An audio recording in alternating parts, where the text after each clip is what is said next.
Bismillahirrahmanirrahim. Assalamualaikum warahmatullahi wabarakatuh. Perkenalkan, nama saya Sandra Mustika dengan NIM 2130106051. Baiklah, di sini saya akan menjelaskan mengenai kelainan penyakit yang didapatkan dari dia lahir atau bawaan dari lahir, di mana saya mendapatkan kelainannya yaitu terjadi pada anak umur 6 tahun, di mana dia bernama Atar, dia tinggal di Simpang 4. Dia mempunyai kelainan bawaan yaitu kakinya panjang sebelah, di mana setelah saya baca di jurnal-jurnal penelitian dan juga saya review dari dokter bahwa kaki panjang sebelah itu di dunia medis dikenal dengan nama leg length discrepancy atau LLD, di mana kehidupan sehari-hari Atar ini dia mendapatkan bawaan penyakit itu dari lahir. Ketika dia berumur sampai lebih kurang 3 tahun, dia tidak bisa berjalan sebagaimana mestinya orang normal berjalan dengan kedua kakinya yang berpijak pada tanah. Sedangkan Atar ini dia berjalan dengan salah satu kakinya itu menginjit ke atas. Jadi Atar ini mempunyai kelainan LLD dengan sehari-harinya kakinya ketika berjalan salah satu menginjit ke atas. Dan juga Atar ini selalu mengalami pengobatan rutin. Dia selalu berobat rutin untuk mengobati kakinya, dan alhamdulillah sekarang sudah ada perkembangannya, meskipun masih terlihat bahwa dia berjalan dengan masih menginjitkan satu kakinya. Nah, di mana berdasarkan literatur dan jurnal penelitian yang saya baca, menurut Campbell pada tahun 2007 itu LLD itu ketidaksamaan panjang tungkai disebabkan oleh trauma atau infeksi yang merusak psikis dari kondisi paralisis yang asimetris, atau seperti poliomyelitis atau cerebral palsy, atau dari tumor atau keadaan yang menyerupai tumor yang mempengaruhi pertumbuhan tulang dengan menstimulasi pertumbuhan yang asimetris, seperti terjadi pada juvenile rheumatoid arthritis atau postpartum hyperphagia adalah penyebab LLD yang terbanyak.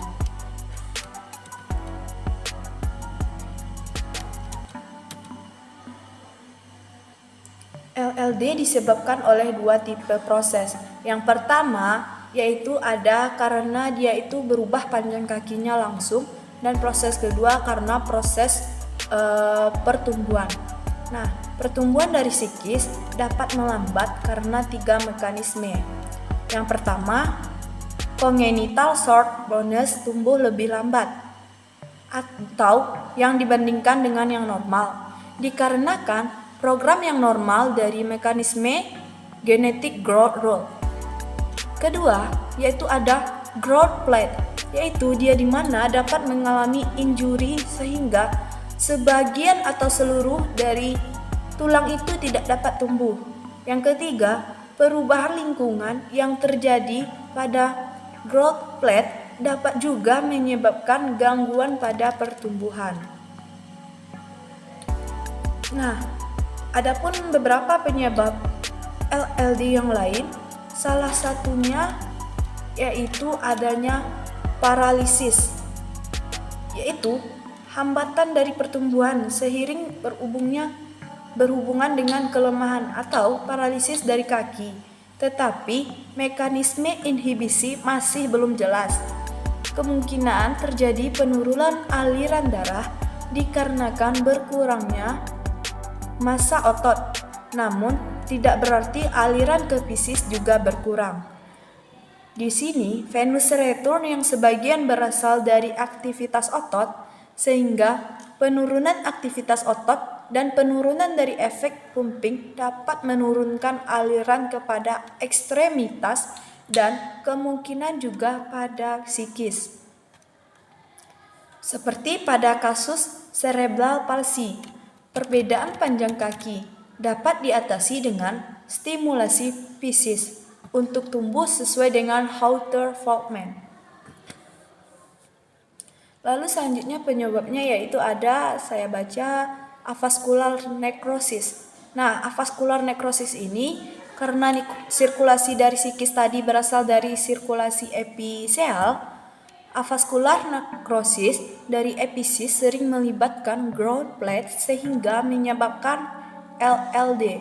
Hal inilah terjadi pada kasus Parkes dan DDH. Selanjutnya kita masuk bagaimana itu cara penanganan daripada penyakit kelainan LLD ini. Dimana yang pertama penanganannya bisa dengan melakukan terapi. Nah, ada 4 jenis terapi yang bisa memungkinkan untuk menyeimbangkan panjang tungkai pada kaki pembawa penyakit tersebut. Dimana yaitu yang pertama ada dengan cara menggunakan sepatu tambahan atau konvensi dengan prostetik. Yang kedua dengan episiodesis pada sisi tungkai yang panjang. Yang ketiga pemendekan pada sisi tungkai yang panjang. Yang keempat pemanjangan pada sisi tungkai yang pendek. Nah, kombinasi antara pemanjangan tungkai yang pada ipsilateral dan epilisiodesis pada kontralateral dapat digunakan pada ketidaksamaan yang bermakna untuk mengurangi jumlah pemanjangan yang dibutuhkan. Nah, yang kedua bisa dengan melakukan operasi, di mana secara teoritis pemanjangan kaki yang pendek merupakan pengobatan optimal, tetapi secara teknik sangat sulit menimbulkan komplikasi, sehingga epipisiodesis menjadi pilihan yang lebih menarik untuk ketidaksamaan yang ringan. Pada anak yang sedang tumbuh, epipisiodesis adalah prosedur yang relatif sederhana dengan alasan morbiditas yang rendah dan penyembuhan yang cepat. Pada remaja lanjut, untuk episiodesis yang efektif, mendekan tungkai akurat, aman dan simpel dengan rata-rata komplikasi sedikit lebih tinggi daripada epipisiodesis. Kekakuan sendi setelah pemendekan sangat jarang dijumpai karena otot dibuat kendur dengan pemendekan tungkai. Sebaliknya, pada pemanjangan tungkai sering terjadi kekakuan sendi yang menetap dan sublokasi.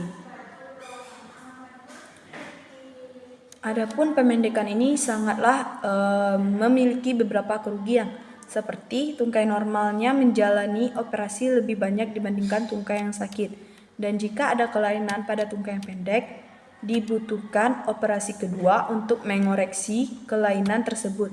Yang ketiga, menghasilkan proporsi tubuh yang secara kosmetik tidak nyaman setelah pemendekan. Dan yang terakhir ada derajat pemendekan yang mungkin dilakukan terbatas karena ketidakmampuan otot untuk beradaptasi terhadap pemendekan lebih besar daripada 5 cm. Baiklah, dari penjelasan saya tadi dapat saya simpulkan bahwa penyakit panjang kaki sebelah atau pendek sebelah ini merupakan penyakit yang disebabkan oleh 2 hal. Yang pertama, karena itu bawaan dia dari lahir yang disebut. Nah, penyebab yang kedua yaitu karena adanya dia ketika sudah lahir mengalami cedera atau jatuh sehingga ada benturan pada tulang kakinya atau pada tungkainya sehingga dia mengalami panjang kaki sebelah. Nah, berdasarkan pengamatan dan penelitian saya terhadap anak umur 6 tahun ini, dia mendapatkan penyakit ini karena bawaan dari lahir dan tidak penyakit karena disebabkan oleh jatuh dan lain sebagainya.